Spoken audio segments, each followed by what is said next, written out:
બોલો. ગંગામાની 5 કોણી સમજાવો ને એક એક કરી. ગંગા સતીમાની 5-6 વાણી એક એક કડી એમ. હા તો સાંભળતા રહેજો ભલે ભલે. અને ફોન કપાય નહીં, ધ્યાન રાખજો. હા ભલે ભલે. હવે પહેલી તો વાણીમાં ગંગા સતીમાં કહે છે, હા મેરું તો ડગે જેના મન ના ડગે પાનબાઈ, ભલે ને ભાંગી પડે રે બ્રહ્માંડજી. વિપત પડે તોય વણશે નહીં, ઈ છે હરિના ભક્તોના પ્રમાણજી. બરાબર. હવે મેરુ ડગે, મેરુ એટલે મેરુ નામનો પહાડ અથવા તો આપણો મેરુદંડ, આપણે ભલે વાંકા વળી જાય છતાંય મન ડગવું ન પડે. બરાબર.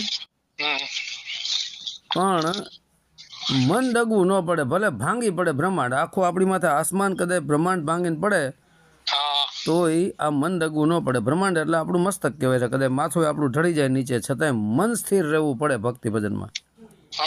વિપત પડે તોય વણશે નહીં, ગમે એવું દુઃખ આવે, ગમે એવી વિપત પડે છતાંય વણશે નહીં, એમાંથી ડગે નહીં, એકનો બે થાય નહીં.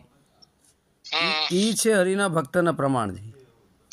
ઈ સાચા હરિના ભક્તોના પ્રમાણ છે. પછી બીજી વાણીમાં કહે છે કે સિલવંત સાધુને વારે વારે નમીએ પાનભાઈ, જેના બદલે નહીં વર્તમાન. હવે સિલવંત જે સાધુ છે, સિલવંતનો અર્થ તો આપણે કહીએ છીએ કે શબ્દ સ્પર્શ પ્રશ્ન ગંધ, આ 5 વિષયો ઉપર સિક્કો મારી દઈએ, બંધ કરી દઈએ, વશમાં કરી લઈએ, તેને સિલવંત સાધુ કહીએ.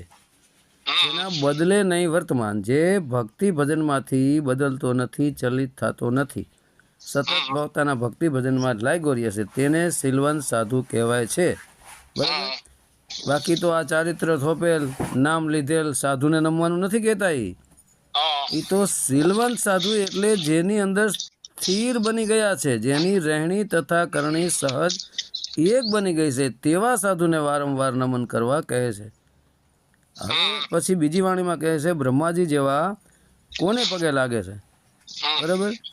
તે યાદ અપાવતા કહે છે કે વચન વિવેકી જે નરને નારી પાનબાઈ, તેને બ્રહ્માધિક લાગે પાય. બરાબર.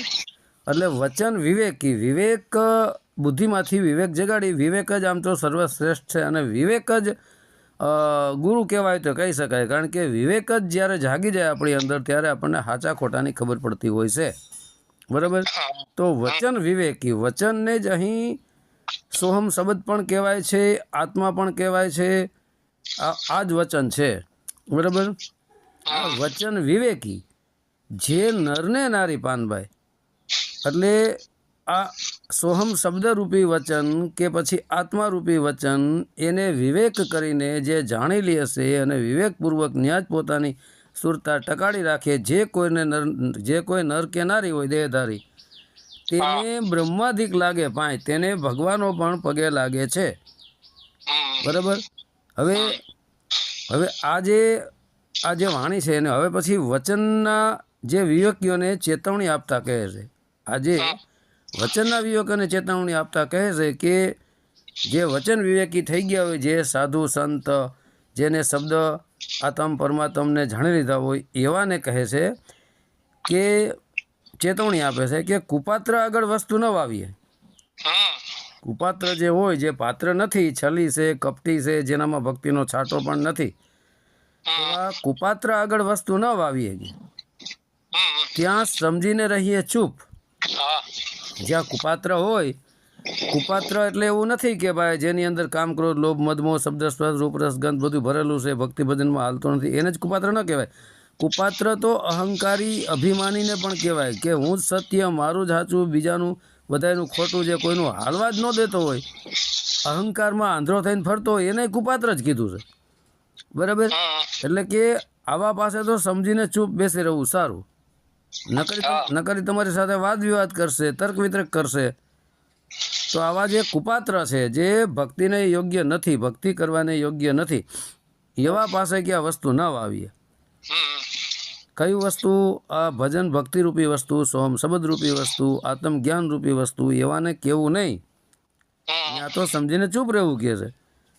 ભલે ને આવીને ધનનો ઢગલો કરે, ભલે ને હોય મોટો ભૂપ, આવીને કદાચ કરોડો રૂપિયાનો તમારી પાસે ધનનો ઢગલો કરી દઈએ, એટલે ધનની લાલચમાં આવીને તેવાને શિષ્ય ન બનાવશો, તેવાને આ વસ્તુ ના આપશો, બરાબર, હમ ધનની લોભ લાલચમાં આવીને. પણ અત્યારે શું છે કે લોકો ધનના લોભ લાલચમાં આવીને જેને ને તેને પાત્ર હોય તો ભલે ને કુપાત્ર હોય તો ભલે ચેલ્યું ચેલા મૂંડવા જ માંડ્યા. હમ એને શું છે, એના ધન સાથે મતલબ હોય છે, બરાબર. હમ પછી એવું ગમે એટલો ધનવાન હોય તો એ ધનની કદાચ લોભ લાલચ આપે તો એવા નહીં નામ ઉપદેશ તો કરવો જ નહીં કે. હમ પછી ભલે ને હોય મોટો ભૂપ હોય તો ભલે, રાજા હોય તો ભલે, કોઈ પણ હોય, એવા નહીં કે હું રાજા છું ને મોટો મિનિસ્ટર છું આમ તેમ, તોય એને કહી જ દઉં કે ભાઈ તો તું તારી રીતે બરાબર. એવા નહીં, વસ્તુ તો આપવી જ દે અહંકારી અભિમાનીને, બરાબર. પછી કહે છે કે દળી દળીને ઢાંકણીમાં ઉઘરાવવું નહીં, એવું કરવું નહીં કામ, બરાબર. કે હે પાનભાઈ, આ તમે જે ભક્તિ ભજન કરો છો, ભક્તિની લાઈનમાં હાલો છો, હે કે હવે આમાં શું છે કે એ કહે છે, હજી આ એક બીજી વાણીમાં છે ને, એ શું કહેવા માગે છે, સાધકને લાલ બત્તી ધરતા કહે છે. લાલ બત્તી એટલે સિગ્નલ આપતા કહે છે કે દળી દળીને ઢાંકણીમાં ઉઘરાવવું, એવું કરવું નહીં કામ. કે આખી જિંદગી તમે ભક્તિ ભજન કર્યું હોય અને પછી છેલ્લે જતા તમે બધું ફ્લોપ કરી નાખો, તો એવું કામ કરવું નહીં. કારણ કે આપણે કહીએ છીએ કે દળી દળીને ઢાંકણી ઉઘરાવ્યું, એટલે એવું કામ કરવું નહીં. ભક્તિ ભજનમાં લાગ્યું જ રહેવું એમ, બરાબર. પછી હવે એક યોગ સાધનાના જે સમય દરમિયાન સાધકોને કઈ બાબતની કાળજી લેવી જોઈએ તેના માટે કહે છે, બરાબર.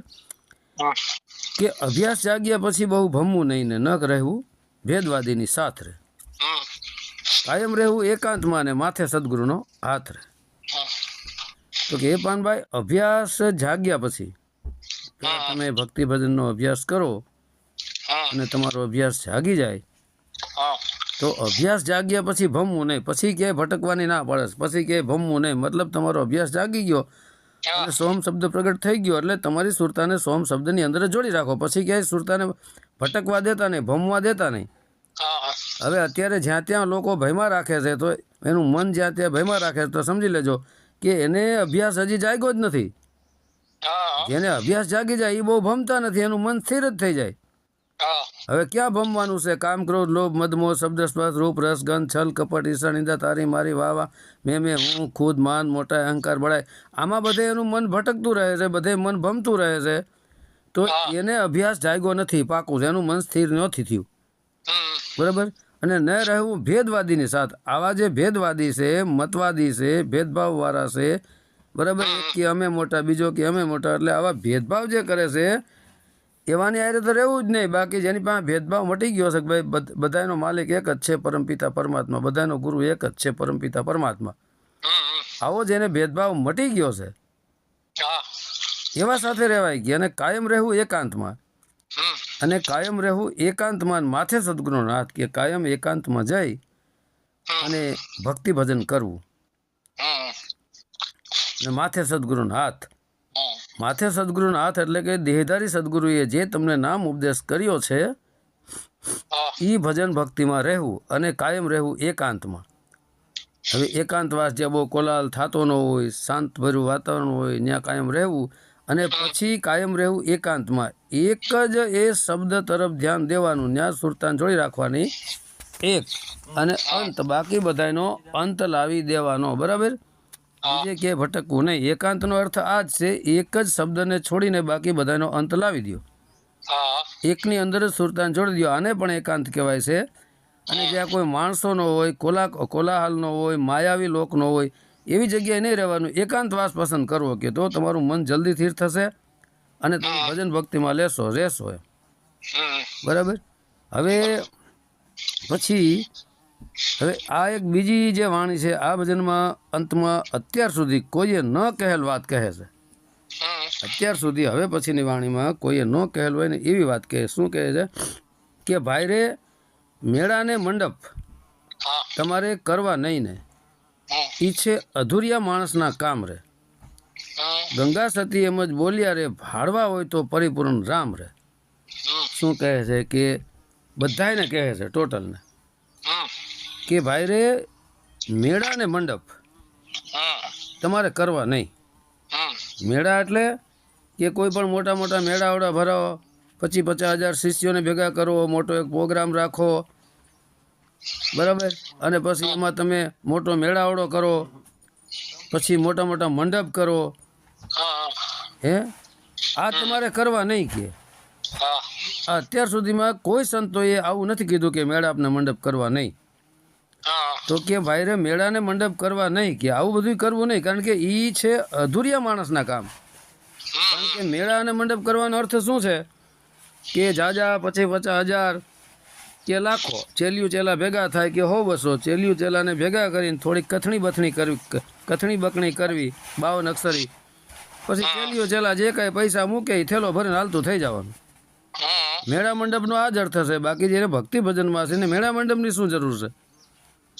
એને શું બધું આ ભેગું કરીને ઢોંગ ધતુર કરવાની જરૂર છે? કારણ કે મેળા મંડપ તો મટી જાય છે જેની સુરતા શબ્દમાં લાગી જાય છે, જેનું મન સ્થિર થઈ જાય છે, જે ભક્તિ ભજનમાં છે, એને આવું બધું નાટક કે ડીંડક કરવાની જરૂરત જ નથી.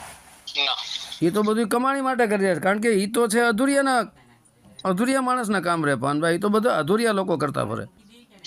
કારણ કે જે પૂરા થઈ ગયા છે ભક્તિ ભજનમાં, જે સુરા બની ગયા છે, એને આવી કરવાની ક્યાં કઈ જરૂર છે? આ તો બધો દેખાવો છે. બરાબર.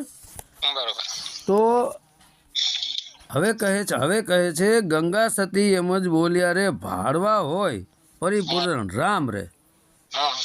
ગંગા સતી માતા પાનભાઈને કહે છે કે હે પાનભાઈ, જો પરિપૂર્ણ રામને જોવા હોય, ભાડવા હોય, એનો અનુભવ કરવો હોય તો આ બધું મંડપ મેળા કરી દો બંધ. બાકી મંડપ મેળા તમે કરતા રહેશો, 50 માણસો ભેગા થઈને રોજ સત્સંગ જ કરતા રહેશો, 52 અક્ષરી કથણી બકણી કરતા રહેશો, તમે આમાં ફસાઈ જશો. તમારી બુદ્ધિ આમાં ફસાઈ જાય. તો તમારી બુદ્ધિ જે છે એ બુદ્ધિનો તર્ક વિતર્ક છોડી દો, બુદ્ધિની કથણી બકણી છોડી દો. કારણ કે રામ છે પરમાત્મ રૂપી રામ, આત્મ રૂપી રામ, એ મન બુદ્ધિ અને વાણીથી ઉપર છે. તો પછી આ વાણીમાં તમને જડે એમ નથી, પણ તમને ગુરુએ જે ભક્તિ બતાવી એ ભક્તિ ભજનમાં લાગી રહ્યો. જો કે માતા ગંગા સતી જ પાનભાઈના ગુરુ હતા, પણ માતા ગંગા સતીએ ક્યાંય એવું પાનભાઈને કીધું નથી હું તમારા ગુરુ સૌ. કારણ કે એ અભિમાન માતા ગંગા સતી ન કરે. કારણ કે માતા ગંગા સતી એક પૂર્ણ સંત હતા. કારણ કે સંત એટલા માટે કહું છું, કારણ કે શરીર, નરનું શરીર કે નારીનું શરીર તો દેહાકાર છે. એનો આત્મા જેવો સત્યને પ્રાપ્ત કરી ચૂક્યો હતો, સત્ય સ્વરૂપ બની ગયો હતો, આત્મ સ્વરૂપ બની ગયા હતા, એને સંત કહેવાય છે. એટલે માતા ગંગા સતી એની વાણીઓમાં ક્યાંય પણ પાનભાઈને એવું કીધું નથી કે હું તમારો ગુરુ સૌ. અને અત્યારના ઢોંગી પાખંડીઓ એકડાની ખબર પડતી નથી હોતી, એવા કહે છે કે મેરા ચેલા, હું એનો ગુરુ, આ એનો ગુરુ. એટલે આ બધું ઢોંગ પાખંડ છે. કારણ કે સાધુ કોઈ દી ગુરુ થવાનો પ્રયત્ન કરતો નથી. ગુરુ એક જ છે, પરમપિતા પરમાત્મા. બાકી દેહધારી તો એ એક માર્ગદર્શક છે, તમને રસ્તો બતાવી દે પછી હટી જાય. બાકી આખી જિંદગી ચેલિયું ચેલાને પોતાની સેવા ચાકરીમાં રાખે, નોકર બનાવી રાખે, એ ચેલિયું ચેલા નથી બનાવતા, પણ એને જાહેરાત વાળા બનાવી દે છે. જાહેરાત વાળા બનાવી દે છે. કારણ કે એને સાધક નથી બનાવતા, પણ પ્રચારક બનાવી દે છે. બોલો, હવે ઓલા બિચારા ચેલિયું ચેલા આવ્યા હોય સાધક બનવા માટે, ભક્તિ ભજન કરવા માટે, અને ઢોંગી પાખંડી ગુરુ એને પ્રચારક બનાવીને મૂકી દે છે. લ્યો કે આખી જિંદગી અમારી પ્રચાર પ્રસાર કરતા રહ્યો, અમારી જાહેરાત કરતા રહ્યો, જેથી કરીને અમારો ધંધો હાલે અને અમે પ્રખ્યાત થઈ જાય અને અમે ફેમસ થઈ જાય. તો આ બધું ધંધો છે. આને ખરેખર આ અસલી ઓરિજિનલ ગુરુ છે જ નહીં, આ ઢોંગ પાખંડ છે. આ તો ધર્મના નામે ધંધા છે, આ તો કહેવાતા ગુરુઓ છે. બરાબર. હવે એના માટે પણ કહે છે કે આજે તો કહેવાતા સાધુ સંતો મંડપ મેળામાં જઈને ભીડમાં ભજન વાણીનો દેકારો, પછી અલગ અલગના નશાઓ, દુનિયાદારીની વાતુઓ, ગાંજાન ચલમની મોજ ને ધાર્મિક કૃત્ય ગણે છે. હવે આ ધાર્મિક કૃત્ય નથી, કારણ કે મંડપની મેળા કરતા હોય ને અનેક ભેગા થાય ને ભજન વાણીના મોહન આ તેન બધું કરતા હોય છે, પણ ત્યાં બીજી દુનિયાવી વાતો લઈને બેઠા હોય છે. હવે ગયા હોય છે ભજન સત્સંગમાં, દુનિયાવી વાતો બધા કરતા હોય છે. તમારી દીકરીઓ કેટલા ને તમારા દીકરા કેટલા ને શું છે, અરે ભાઈ તમે શું લેવા ભેગા થયા છો, શું તમે વાતો કરો છો? તો ગંગા સતી માતા આવા સાધુઓને અધૂરિયા કહે છે. સાચા સાધુ થવા માટે ભાર મૂકતા કહે છે કે યોગી થવું હોય તો સંકલ્પનો ત્યાગો રે. યોગી જો થવું હોય ને તો સંકલ્પનો તમે ત્યાગ કરો. હા અને આદરો તમે અભ્યાસ હા કે પાનભાઈ જો તમારે યોગી થવું હોય, હમ યોગ એટલે જોડાવવું, તો કોની સાથે જોડાવવું? સુરતાને શબ્દ સાથે જોડવી, હા એને યોગ કહેવાય. અને યોગી એટલે જેની સુરતા શબ્દ સાથે જોડાયેલી છે એને યોગી કહેવાય. હમ કે આ જો થવું હોય ને હમ તો સંકલ્પનો ત્યાગ કરો, સંકલ્પ વિકલ્પનો ત્યાગ કરો, સંકલ્પ વિકલ્પને રોકો. હમ તો સંકલ્પ વિકલ્પ રોકાય ક્યારે? કે આદરો તમે અભ્યાસ, હમ કે તમને જે ભજન ભક્તિ બતાવવામાં આવ્યું છે સતત એનો અભ્યાસ કરતા રહો. હમ જો અભ્યાસ કરશો તો જ તમે યોગી થશો. બાકી જો કથણી બકણીમાં રહી જશો, રોજ 52 અક્ષરી સત્સંગ, રોજ 52 અક્ષરી કથણી બકણીમાં, તો એમાં કાંઈ આવશે નહીં. એ તો બધું બુદ્ધિનો વિષય છે. હમ બાકી ભજન ભક્તિ માર્યો મતલબ ભજન કરો. હા હવે પછીની જે વાણીમાં કહે છે કે રજોગુણી તમોગુણી આહારના કરવા સૂચન કરે છે કે ત્રણેય ગુણથી પર થવાની યુક્તિ બતાવે છે. બરાબર. આજે ઘણા સાધુ સંન્યાસી માંસાહાર જેવો તમોગુણી આહાર કરતા રહે છે. હા હોય સાધુનું લેબલ, હોય ગુરુનું લેબલ, અને પાછો માંસાહાર કરતા હોય છે, મદિરા પણ પીતા હોય છે અંદર ખાને. ખબર તો કોઈને પડતી નથી. બરાબર. પણ એની વાણી, એનો ચહેરો, મોરો બધું બતાવી દેતા હોય છે. હમ કારણ કે અન્ન એવું મન થઈ ગયું એટલે સમજી લેજો કે તમોગુણી વાણી બોલતા એટલે તમોગુણી આહાર કરે છે, એ સાબિત થાય છે. હા બરાબર. પછી આડેધડ બોલતા હોય, આજે શું બોલ્યા ને કાલે શું બોલ્યા, એટલે ત્યાં ખબર પડે છે કે આ મદિરા પાન પણ કરે છે, દારૂ પણ પીવે છે. હમ હે તો અમને કાંઈ નડે નહીં તેમ નથી, ખોરાકનું કાંઈ મહત્વ નથી, આવું પણ કહેતા હોય છે ઘણા હા કે ભાઈ અમને આવું કાંઈ નડતું નથી, ખોરાકનું મહત્વ નથી. અરે મૂર્ખાઓ, પેટમાં મટન ગયું એટલે તમારું અન્ન એવું મન બન્યું. જો કે મટન કોઈ અન્ન નથી આવતું, પણ તમારો ખોરાક જેવો છે એવું તમારું મન બન્યું. અમને કાંઈ નડે નહીં તેમ નથી. બરાબર. આવું ખોટી વાતો કરતા હોય, ખોરાકનું કાંઈ મહત્વ નથી. હવે આ કહેવાતા, બરાબર, આ બૌદ્ધિક જ્ઞાનને મતલબ બુદ્ધિનું જ્ઞાન છે, આ બુદ્ધિની કથણી બકણી છે. આત્મ પરમાત્મ શબ્દોનો એનો અનુભવ નથી થયો. આ તો બુદ્ધિની કથણી બકણી કરે છે, ખોટી બુદ્ધિની કથી બકણી છે. કારણ કે હું ઘણી વાર કહું છું કે 52 અક્ષરી સત્સંગ બુદ્ધિથી થાય ને બુદ્ધિ એને પકડે. તો આત્મા પરમાત્મા શબ્દ એ મન બુદ્ધિ વાણીથી ઉપર છે. બરાબર. હવે કહેવાતા જે આ બૌદ્ધિક જ્ઞાનને એટલે કે બુદ્ધિનું જ્ઞાનને બાજુ પર મૂકી, આ બુદ્ધિને છોડી દો, બુદ્ધિથી ઉપર થઈ જાઓ, બાજુ પર મૂકી દો. અને પછી ધ્યાનની ભલામણ કરતા ખૂબ જ એક સુંદર વાણી રજૂ કરે છે. શું કહે છે કે ધ્યાનને ધારણા કાયમ રાખવી ને કાયમ કરવો અભ્યાસ રહે. ભાળી ગયા પછી તૃપ્ત ન થાવું ને વિશેષ રાખવો ઉલ્લાસ રહે. ધ્યાન અને ધારણા કાયમ રાખવી. તો તમારી ધ્યાન એટલે સુરતા, તમારી સુરતાને કાયમ ધારણા મતલબ એ શબ્દને જ ધારણ કરી રાખજો, ન્યા ધારણા રાખજો, એને જ ધારણ કરજો. એ કાયમ રાખવીને કાયમ કરવો અભ્યાસ, કાયમ અભ્યાસ તમારો ચાલુ જ રાખવો. અભ્યાસ ચૂકવો નહીં. અડધી કલાક, કલાક, 2 કલાક જેટલો તમને સમય મળે એટલો અભ્યાસ ચાલુ જ રાખવો. ભાળી ગયા પછી હવે જ્યારે તમે આત્માના દર્શન કરી લ્યો તમારી સુરતા થકી, અથવા તમે શબ્દ સાંભળી લ્યો તમારી સુરતા થકી, તોય તૃપ્ત ન જ થવું. કારણ કે એવું નહીં સમજી લેવાનું કે હવે મને મળી ગયા, હવે મેં ભાળી લીધો, આત્મા પરમાત્માને જોઈ લીધો, શબ્દને સાંભળી લીધો. તૃપ્ત નહીં થવાનું એમ કે મને બધું મળી ગયું. તૃપ્ત નહીં થવાનું કે મારી તરસ હવે મટી ગઈ, નહીં થવાનું. કારણ કે ત્યાંથી તો સુરતા શબ્દને સાંભળી રહી છે, ફરી શબ્દ તો બંધ થઈ જાય. આત્માના દર્શન સુરતાએ કર્યા હોય તો પછી દર્શન પાછા બંધ થઈ જાય, સુરતા ત્યાંથી હટી જાય તો. પણ વિશેષ રાખવો ઉલ્લાસ, વિશેષ એટલે વિશેષ રાખવો ઉલ્લાસ, વધારે વધારે આનંદમાં આવતું જવું અને વધારે વધારે ભક્તિમાં લાગતું રહેવું. કારણ કે સુરતા જ્યાં સુધી શબ્દની અંદર એકમેક નહીં થાય ત્યાં સુધી તમે ફરી પાછા ભટકી શકો છો. જ્યાં સુધી સુરતા તમારી આત્મ સ્વરૂપ નહીં બને ત્યાં સુધી ફરી તમે ભટકી શકો છો. એટલા માટે તૃપ્ત નહીં થવાનું, આગળ વધતું જવાનું. છતાંય સુરતા શબ્દની અંદર લઈ થવી પડે, સુરતા આત્મ સ્વરૂપ બની જવી પડે. બરાબર. હવે પછી આ જ વાણીમાં આગળ વધતા કહે છે કે આળસ કરીને સૂઈ ન રહેવા તથા હંમેશ યોગનો અભ્યાસ કરવા ઉપર ભાર મૂક્યો છે.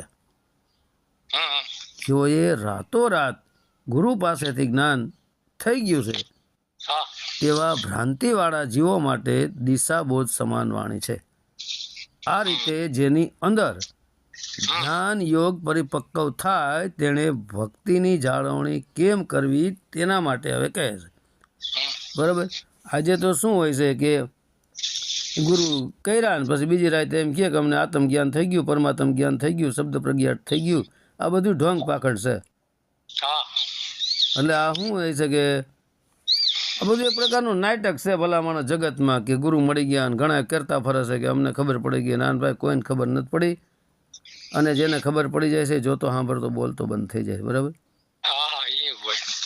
બાકી ભલે બોલતો બંધ ન થાય કાંઈ નહીં, બોલતો હોય ને તો એ સત્ય જ ધર્મ, સત્ય જ વાણી બોલતો હોય, સત્ય જ બોલતો હોય ને એટલે સમજી લઉં એક પ્રકારનું મૌન જ છે. હા.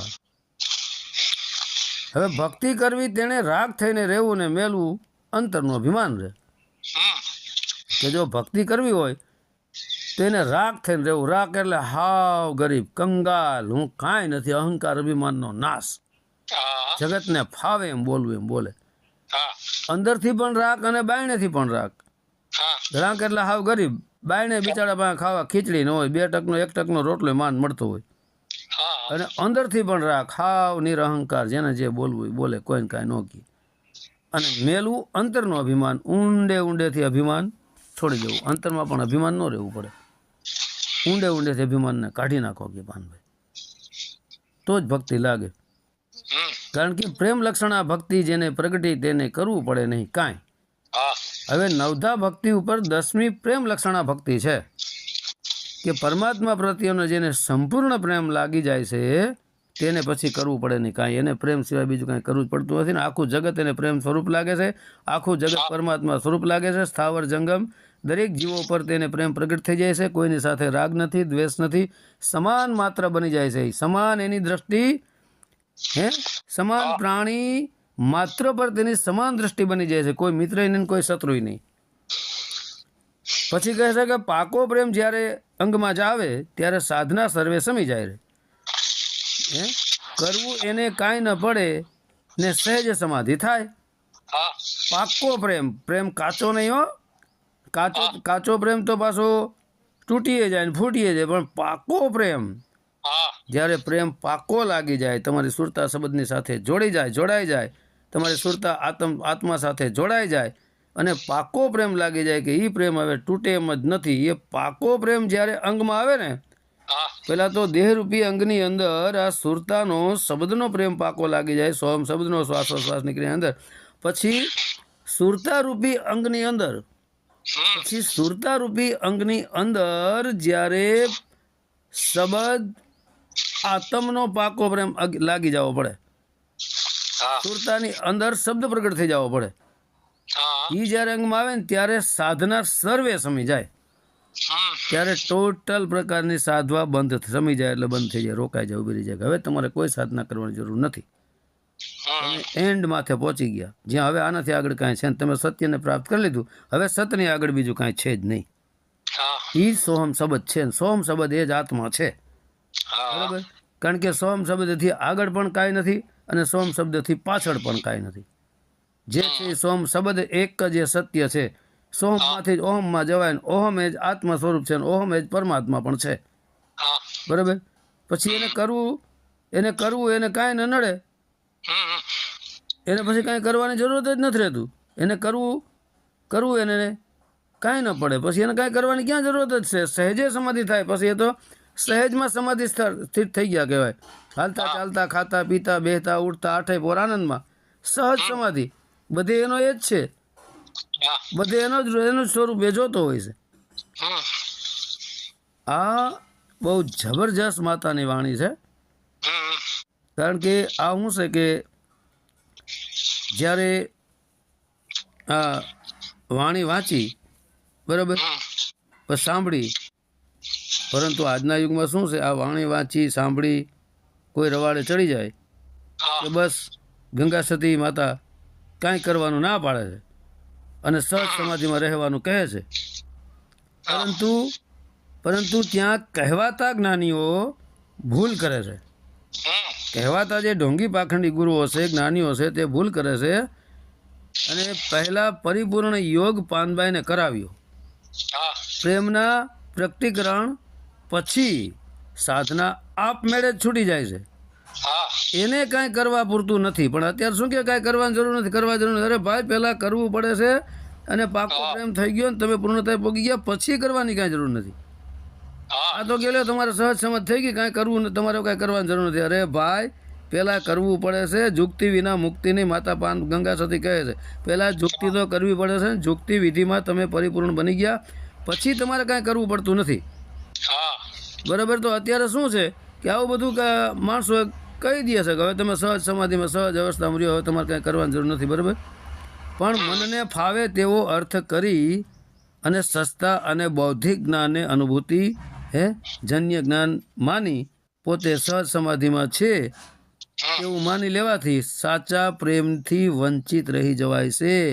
હા ભ્રામક જ્ઞાનમાં ભટકી માન્યતામાં જીવન ગુમાવી જીવન મૃત્યુ બંને બરબાદ કરી જતા રહે.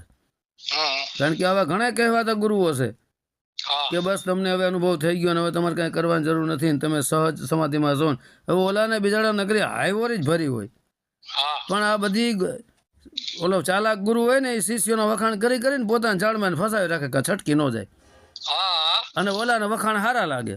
હા જે કાચો શિષ્ય હોય ને એનો ગુરુ એને વખાણ કરે એટલે એને સારું લાગે, હા એટલે પોતાના ગુરુને છોડવાનો નથી.